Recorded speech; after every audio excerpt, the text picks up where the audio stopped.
Have you ever looked at someone and thought, why did they do that? Why did they ghost you? Why did they explode over something small? Why do some people say they love you, but act like they don't even like you? Understanding human behavior isn't just a life skill, it's your superpower. In today's world, if you can read people, you can protect your peace, build better relationships, and most importantly, stop blaming yourself for their chaos. Let's decode human behavior together. We've all been there. Someone tells us exactly what we want to hear. I'm a good person, I'll change, or I'm here for you. But then their actions tell a different story. And that, my friends, is the heart of the matter. Anyone can string together beautiful words, but behavior, that doesn't lie. If someone keeps breaking promises, being hot and cold, or choosing themselves over and over, that is the truth they're living. It's easy to get lost in the words, to cling to hope, especially when we want to believe someone. But I'm here to tell you, step back from the words and look at the bigger picture. Zoom out and look at the pattern of their actions. What story are they telling you? Because our actions whisper the truth while our words often try to distract, even from ourselves. We all have our own narratives, our own perspectives that shape how we see the world. And here's the thing, everyone, even the person who hurt you, believes they are the hero of their own story. Now, this doesn't excuse hurtful behavior, not at all, but understanding this one truth can radically shift how you experience those situations. When you can see that the other person probably believes they were doing the right thing, at least for themselves at that moment, it helps you detach from the sting of it all. You stop taking everything so personally because you realize it's not always about you. And that, my friends, is powerful. When you can separate your hurt from their story, you create space for a new response, one rooted in power, not pain. Have you ever noticed how negative people tend to see the worst in everything? Or how controlling people often struggle with feeling out of control themselves? This isn't a coincidence.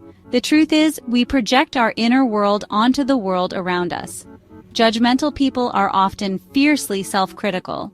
People who radiate insecurity are usually grappling with their own deep-seated insecurities.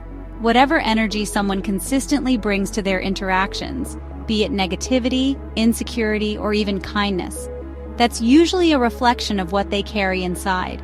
So the next time you encounter someone who's behaving poorly, instead of getting hooked, try this. Take a breath and ask yourself, what must it feel like to live in their mind every day? This simple shift in perspective can be incredibly freeing, because when you recognize that their behavior is more about them than you, it loses its power to hurt you. Remember, it's not always personal, it's often projection. Chapter 4 triggers are emotional clues. We've all witnessed it, someone completely overreacting to something seemingly small. Maybe it's a casual comment that sends them into a rage or a minor inconvenience that triggers a meltdown. These, my friends, are not signs of weakness, but rather clues. Triggers are like emotional buttons, remnants of past hurts that haven't fully healed. They're often disguised as anger, but underneath lies a wound, a story waiting to be understood. When someone reacts strongly to something seemingly insignificant, it's rarely about the present moment. They're reacting to something old, something you may have unknowingly reminded them of.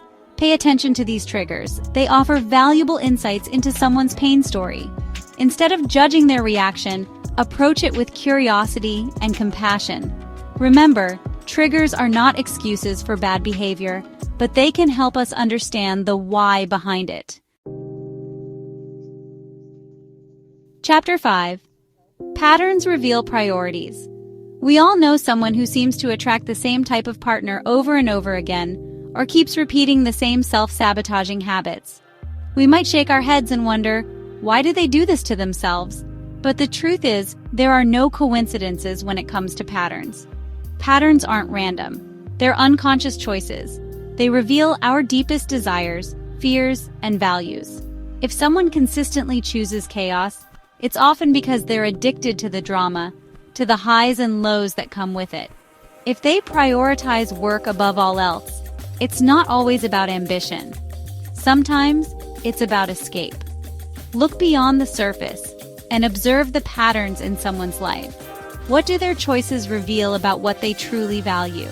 Understanding this can help you make more informed decisions about who you let into your life and how you choose to engage with them. Chapter 6. People want to feel significant. Why do people spend hours crafting the perfect Instagram post, chasing likes and validation online? Why do some people constantly talk about themselves, their accomplishments, their problems? It's not just vanity, though it can manifest that way. At its core, it's a deep-seated human need to feel seen, heard, and valued.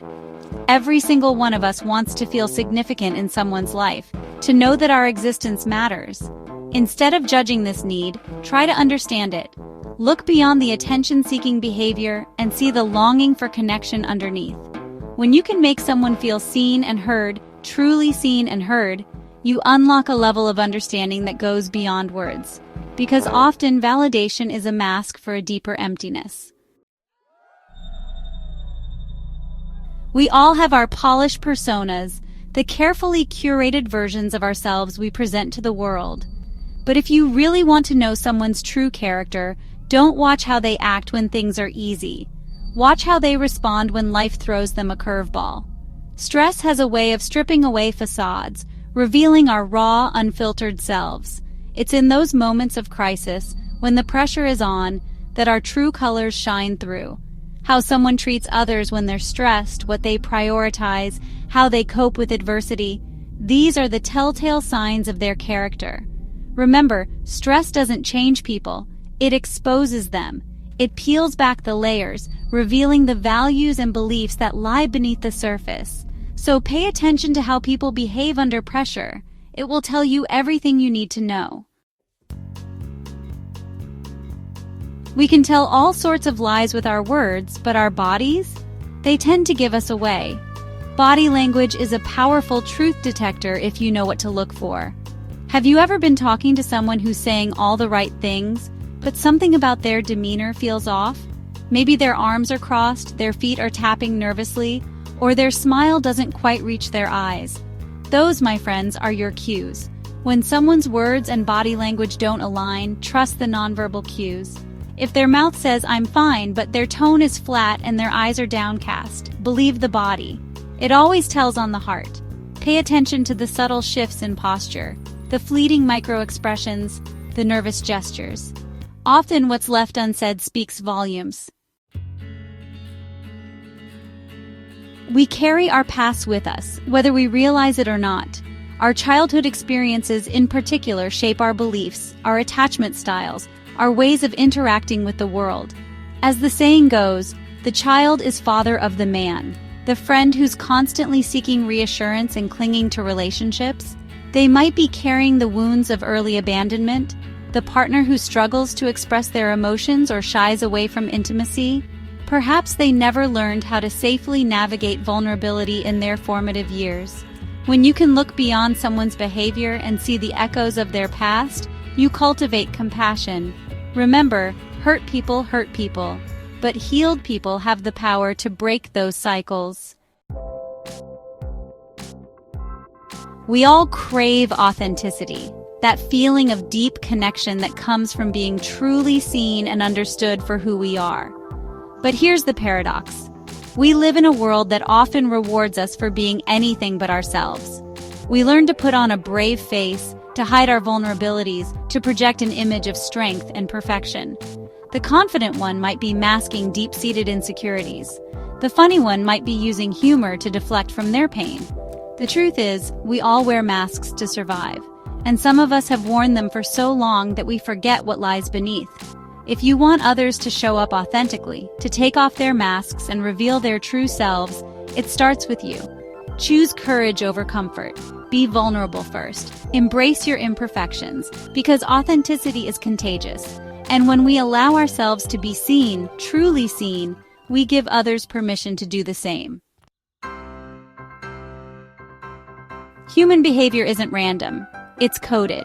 If you can decode it, You'll stop feeling confused, manipulated, or hurt by people's unpredictability.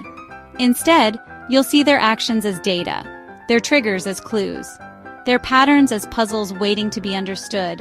The more you understand others, the easier it becomes to protect your peace, make better choices, and build deeper connections.